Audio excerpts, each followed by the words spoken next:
یہ اگلے 8-10 رمضان تک لاہور کے علاوہ پنجاب کے مختلف شہروں میں گھومتے رہے ہیں. ان کے بیسی ان کا بھائی گاؤں تھا چنیوٹ لالیاں, وہاں چلے گئے پناہ کی تلاش میں. وہاں سے پھر حافظ آباد چلے گئے. پھر اس کے بعد یہ تقریباً 20 رمضان مبارک کے قریب یہ چلے گئے 7 شریف لال شہباز قلندر دربار پر. ٹھیک ہے. وہاں پہ ان دونوں بھائیوں کے درمیان اختلاف ہوتا ہے. جو چھوٹا بھائی یہ دونوں بھائی دونوں ملزمان آپس میں سگے بھائی ہیں. بھائی ہے, ٹھیک ہے, جس کے تعلقات تھے, جس کے معظمہ کے ساتھ تعلقات تھے. جب چھوٹا بھائی ہے, ٹھیک ہے, ان کے پھر ادھر جا کے تعلقات آپس میں اختلافات ہو جاتے ہیں. یہ سمجھنے لگتا ہے کہ مجھے اس قتل سے, اس جرم سے کوئی فائدہ نہیں ہوا. ٹھیک ہے. اور مجھے استعمال کر لیا ہے اپنے ذاتی تعلقات کے لیے. ٹھیک ہے. تو وہ کیا کرتا ہے, وہاں سے کراچی چلا جاتا ہے, مسئلہ ہو رہا جاتا ہے. اور یہ مختلف امام بارگاہ عبادت گاہوں میں چھپ کے عبادت کے لیے آتا جاتا ہے, روزے رکھتا ہے, افطاریاں کرتا ہے. اور یہ اپنے کسی بھی رشتہ دار کی طرف, گھر کی طرف بالکل کسی سے رابطہ بھی نہیں کرتا. موبائل وہ یوز ہی نہیں کرتا. ٹھیک ہے.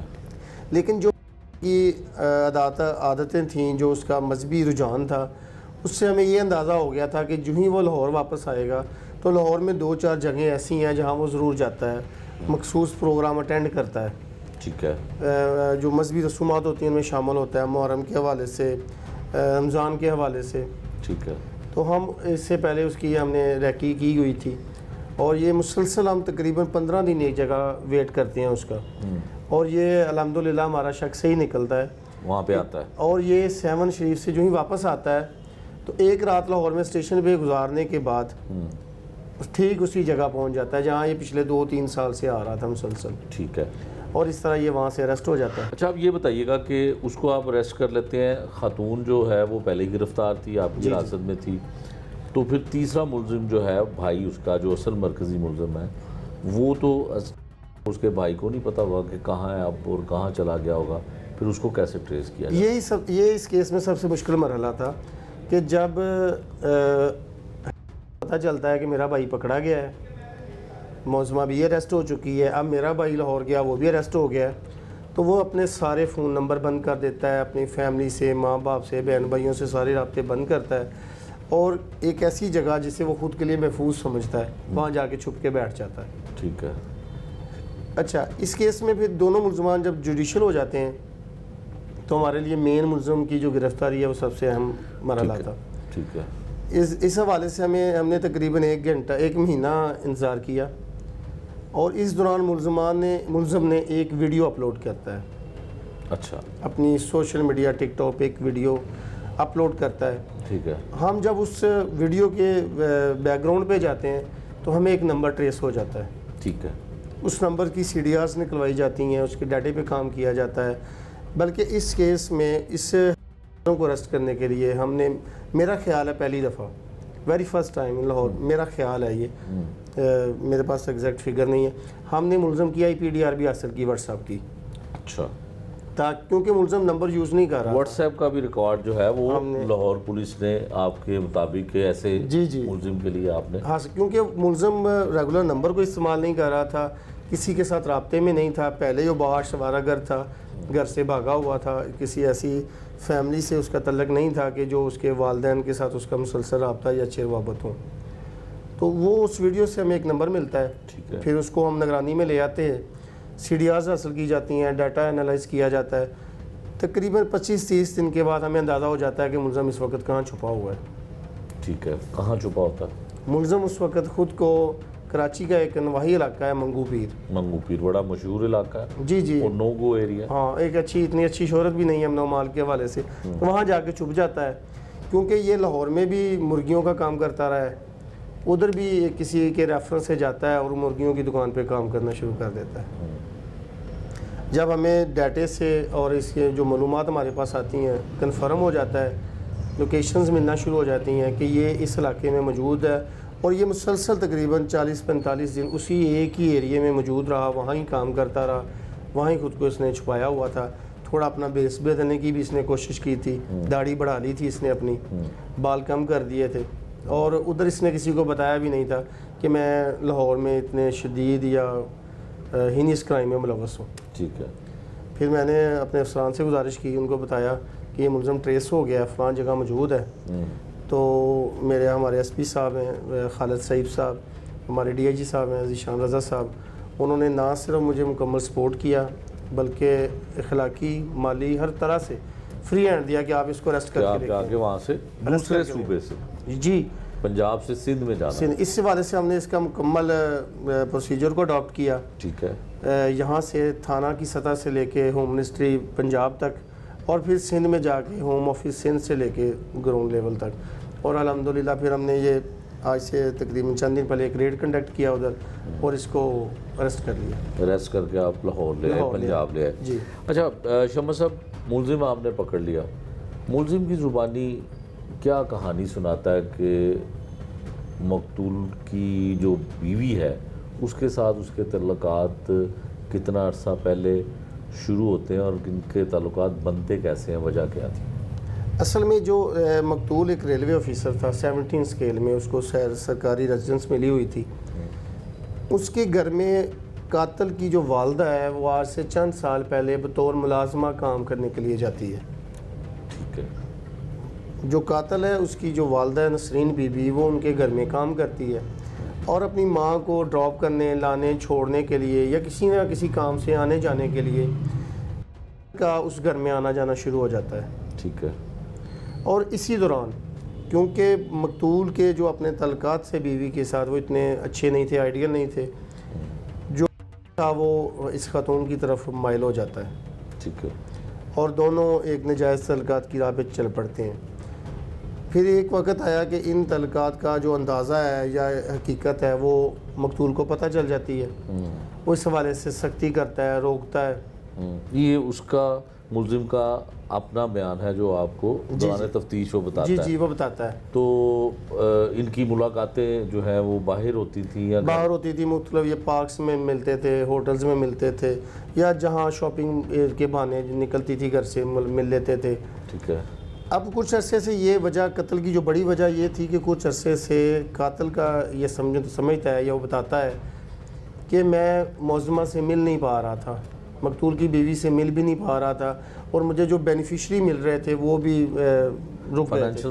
فائنینشیل سپورٹ تھی خاتون اس کو کرتی تھی کیونکہ اس کا کوئی خاص ذریعہ آمدن نہیں تھا. ٹھیک ہے. ظاہر ہے ماں اس کی گھروں میں کام کرتی, گھروں میں کام کرنے, بلکہ اس پہ چوری چکاری کے 1-2 پرچے ہیں پہلے سے, گداگری کے پرچے ہیں تھانہ گڑھی شو میں. اچھا. اس جو مین ملزم ہے اس پہ گداگری کے پرچے ہیں, یہ آلریڈی کرمنل تھا, ریکارڈ یافتہ تھا. تو اس کو جو سپورٹ مل رہی تھی فائنینشلی وہ بھی بند ہو رہی تھی جو مقتول کی سختی کی وجہ سے, اور دوسرا جو اس کے اپنی حوث تھی وہ بھی پوری نہیں ہو رہی تھی. ٹھیک ہے. شمع صاحب, جو ملزمہ تھی جو جوڈیشل ہو گئی, دوران تفتیش کوئی ندامت ہو کہ شوہر کو مروا دیا, بچوں کو یتیم کروا دیا؟ جی اصل میں جب یہ جس طرح ٹائم گزرتا گیا, دن گزرتے گئے, ریمانڈ پہ اس کو یہ شدت سے احساس ہونا شروع ہوا تھا کہ جو میرے بچے ہیں, اسپیشلی بچوں کے حوالے سے, کہ ان کی زندگی تباہ ہو گئی ہے, میں نے ان کا باپ کا سہارا ہی چھین لیا ہے. اور دوسرا جب انسان وہ خواب گاہ کی دنیا سے وہ باہر آ گئی, جو خواب اس نے ساتھ بنے ہوئے تھے کہ میں اس کو قتل کروا دینے کے بعد کچھ عرصے بعد میں اس کے ساتھ شادی کر لوں گی, ہم اکٹھے رہیں گے, وہ سارے ٹوٹ چکے تھے. ٹھیک ہے. تو یہ احساس تو اس کو ہونا شروع ہو گیا. دوسرا اس نے اظہار کیا آپ کے ساتھ کوئی ندامت بھرا بیان, کوئی الفاظ اس کے یاد ہو؟ ہاں, میں نے ایک رینڈملی اس سے ایک دفعہ پوچھا تھا کہ جو مقتول ہے اس کا جرم بتائیں, اس نے بگاڑا کیا تھا آپ لوگوں کا جو آپ نے ایک انسانی جان کو بے رحمی سے قتل کر دیا. تو اس نے کہا کہ بالکل اس کا کوئی قصور نہیں تھا, وہ میرے ساتھ کوئی بروٹل بھی نہیں تھا, روڈ بھی نہیں تھا. تو بس مجھ پر اللہ پاک کی پکڑ آئی ہے جو میں گناہ کر رہی تھی اتنے عرصے سے اس کو میں کرنے کے لیے. تو یہ احساس تو پھر ہونا شروع ہو گیا. دوسرا وہ پولیس کو یا لوگوں کو یا انویسٹیگیشن جو ٹیم ہے اس کو چکمہ نہیں دے سکی زیادہ دیر, مطلب زیادہ عرصہ چھپا نہیں سکتی. ہاں, ان کو سمجھ آ گئے, وہ ایک فلمی دنیا ہوتی ہے جہاں یہ چیزیں چھپ جاتی ہیں, ہو جاتی ہیں. تو آج کے دور میں اس طرح کا جرم کرنا, چھپنا ذرا مشکل ہو گیا ہے. بالکل ٹھیک ہے. اور یہ احساس اس کو بڑی جلدی ہو گیا تھا. ٹھیک ہے. جب قتل ہوتا ہے اور یہ واردات ہوتی ہے تب